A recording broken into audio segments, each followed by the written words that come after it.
In this video, we're going to discuss reaction mechanisms. So one of the very important applications of kinetics and rate laws is that they can be used to determine a mechanism of a chemical reaction. A reaction mechanism is a sequence of reaction steps that describe the pathway from the reactants to the products. So reactions don't always occur in just one step. Sometimes reactions occur in multiple steps. Those steps are what we call the reaction mechanism. Each individual step or each individual chemical reaction that make up a total mechanism is called an elementary reaction. So a chemical reaction may be comprised of several individual elementary reactions that make up the reaction mechanism, and that's the steps that get the reaction from the reactants all the way to forming the products. So to illustrate a reaction mechanism, let's take a look at this chemical equation. Now this is an overall chemical equation, and what we may say is that 1 mole of nitrogen dioxide reacts with 1 mole of carbon monoxide to produce 1 mole of nitrogen monoxide and 1 mole of carbon dioxide. Now, so this gives us the stoichiometry, but what I was saying before, nitrogen dioxide reacts with carbon monoxide, that is not necessarily correct.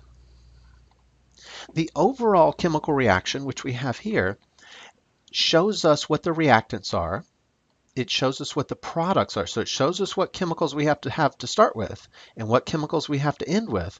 It describes the reaction stoichiometry, so the ratio, the molar ratio that these things combine and the molar ratio of products form. But the overall chemical equation does not tell us what actually happens. So when we say NO2 reacts with CO or carbon monoxide, that's not necessarily true, as we'll see. All a chemical equation tells us is what you start with, what you end with, and the stoichiometry. It doesn't necessarily tell us what is actually happening during the reaction, and that's where we need to look at the reaction mechanism. Now, experimental evidence has shown that this particular reaction occurs in 2 elementary steps or elementary reactions. Now, how do we know that? Again, this is from experimental evidence, and we'll look at how to determine the elementary steps in another video. But for now, let's just understand that this reaction does occur in 2 elementary steps. So the first elementary step, and again, these are determined by experimental evidence, these would be given to you. Nitrogen dioxide does not react with carbon monoxide, but NO2 reacts with another molecule of NO2 to form nitrogen monoxide and nitrogen trioxide. The nitrogen trioxide then combines with carbon monoxide to give us NO2 and CO2. So again, this is the overall chemical equation, but this reaction actually occurs in 2 elementary reactions that are shown here. So again, as we mentioned, the overall reaction just gives us the stoichiometry and is the summation of the elementary steps. So therefore, the sum of the elementary steps, if we add these elementary steps together, they must give us the overall balanced chemical equation. So in other words, if we look at these and add these 2 together, we can cancel any compound that appears on one side of one reaction, one side of one elementary reaction and the opposite side of the other one. So here, if we look, we have a molecule of NO2 here and a molecule of NO2 here. So we can cancel those because they appear on different sides of different equations. Our nitrogen monoxide, that doesn't appear with here. We can't cancel that. But nitrogen trioxide, we can cancel that here and here. So we end up with, if we add these 2 together, we end up with 1 mole of NO2, which we have here. We end up with 1 mole of carbon monoxide, which we have here. So those are the reactants when we add them together. And our products, we have 1 mole of nitrogen monoxide, which is here, and 1 mole of carbon dioxide. So if we add these 2 elementary steps together, they must always add up to give us the overall chemical equation, the balanced chemical equation. Now, one other thing about elementary steps, elementary reactions, is that they describe individual molecular events. Unlike the overall chemical equation, these are individual molecular events. So let me show you what I mean. Let's take a look at our first elementary reaction. So in the first elementary reaction, you actually have one molecule of NO2 physically reacting with another molecule of NO2. We produce one molecule of NO and one molecule of NO3. So that is an actual molecular event that actually happens. And then our second elementary reaction, we have the NO3 that's produced in the first step is used or consumed in the second step. So the NO3 actually reacts with the carbon monoxide. The carbon monoxide and the NO3 react to produce NO2 and CO2. So these are actual individual molecular events.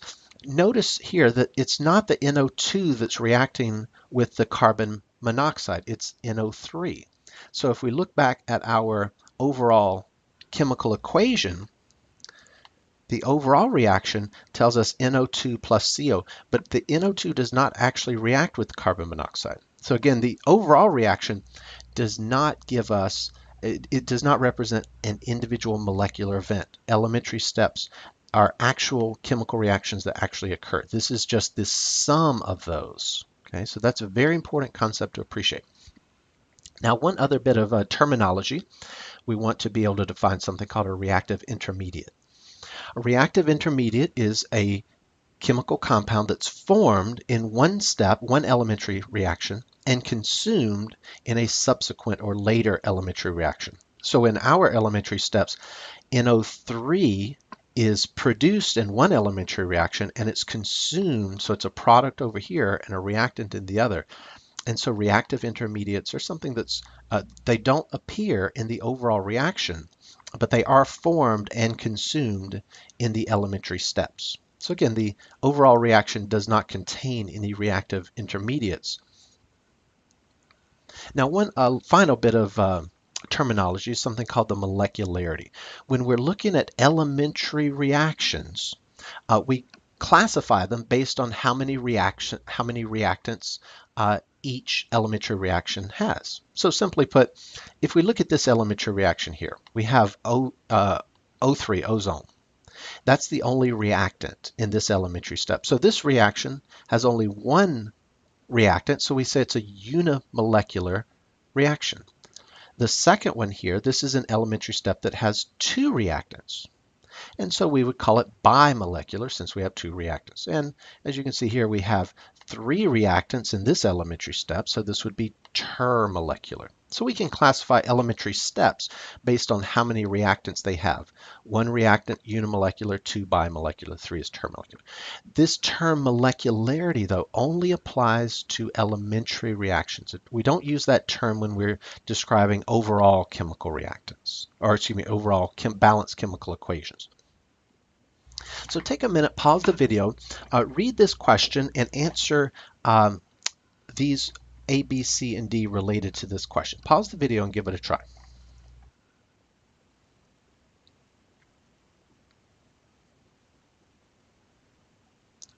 Okay, so let's take a look at this one. First of all, write the chemical equation for the overall reaction.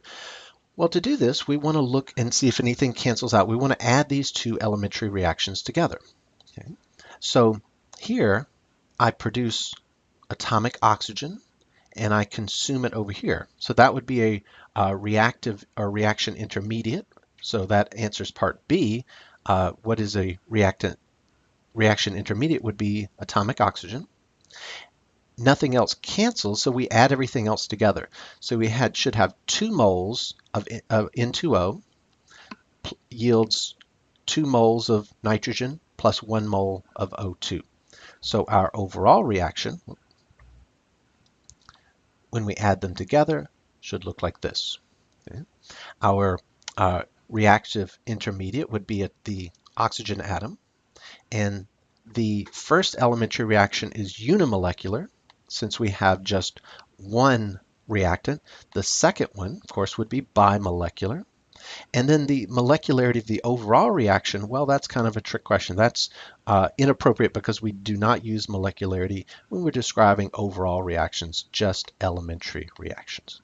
So be sure you're familiar with these terms and definitions. Be sure you understand what elementary reactions are. and understand the importance of a reaction mechanism.